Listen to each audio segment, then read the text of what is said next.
In 1956, a little girl named Gabriella, possessing unusual psychic abilities, is brought to Chartres, France. She becomes part of an experiment conducted by Dr. Meyer, who studies anomalous phenomena. He takes the girl to the basement of his house to test her gift.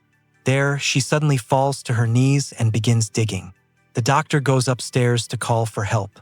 A strange incident occurs in the basement, and the girl is taken to the hospital.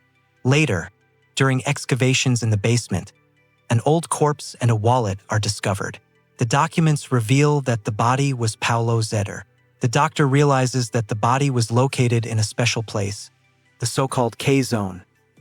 Many years pass. The action shifts to modern-day Bologna.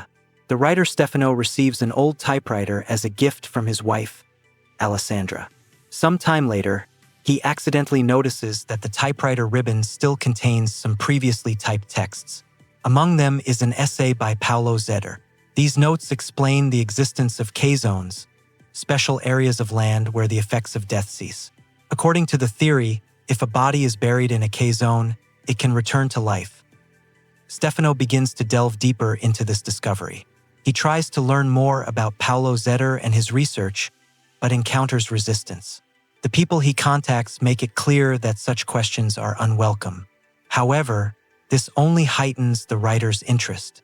He decides to continue his search and becomes increasingly distant from his wife, focusing entirely on his investigation. His search leads him to a large, abandoned mansion. The property is surrounded by a high fence with an electric current running through it. Stefano hears that foreign investors are planning to build a huge hotel on the property, but no actual construction is underway. Everything looks suspicious. Stefano secretly enters. There he finds modern surveillance equipment and monitors. The screens broadcast an image of a man in a coffin. It is the former priest Don Luigi Costa. He renounced his priesthood when he fell seriously ill.